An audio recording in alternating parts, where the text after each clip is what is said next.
mukha lang gitna lang dito. Mga Kites Vlog, ito na yung binili din sa halagang 150 sa Discord mga Kites Vlog. Ito, kugita mga Kites Vlog, kugita. Yan, dubuhin na din to mga Kites Vlog.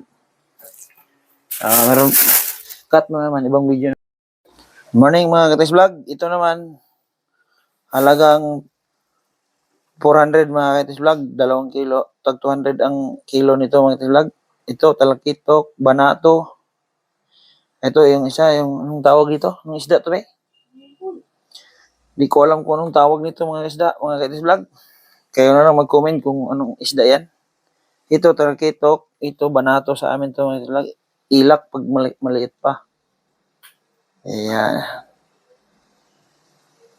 Ayan mga Kites Vlog. Subaybayan niyo aking video mga Kites Vlog. Magandang umaga po sa inyong lahat. Okay, mga Kites Vlog. Dito na tayo ngayon. Ang pinapuluan natin ngayon mga Kites Vlog, ang kugita. Ayan mga Kites Vlog. Ayan mga Kites Vlog, ang kugita mga Kites Vlog. Ang technique sa kugita mga Kites Vlog, huwag siyang masyadong pakuluan. Papulahin mo lang siya mga Kites Vlog. Tapos pag pumula na siya, tawag dyan mga Kites Vlog, half cook lang. Kasi parang guma ito mga Kites Vlog, pag di mo alam proseso nito mga Kites Vlog. Maraming salamat mga Kites Vlog sa in-upload kong nagtula ako ng isda na kumain ako. Sa lahat po nang nag-comment, maraming salamat po sa inyo. Pasensya na kayo mga Kites Vlog, minsan magkabulol-bulol yung salita ko kasi Bisaya kasi ako mga Kites Vlog. Yan. Sa lahat po ng solid followers ko dyan, magandang gabi po sa inyo. Naway, kung mapanood niyo yung video ko, comment kayo kung saan, para malaman ko kung saan umabot ang aking video mga Kites Vlog.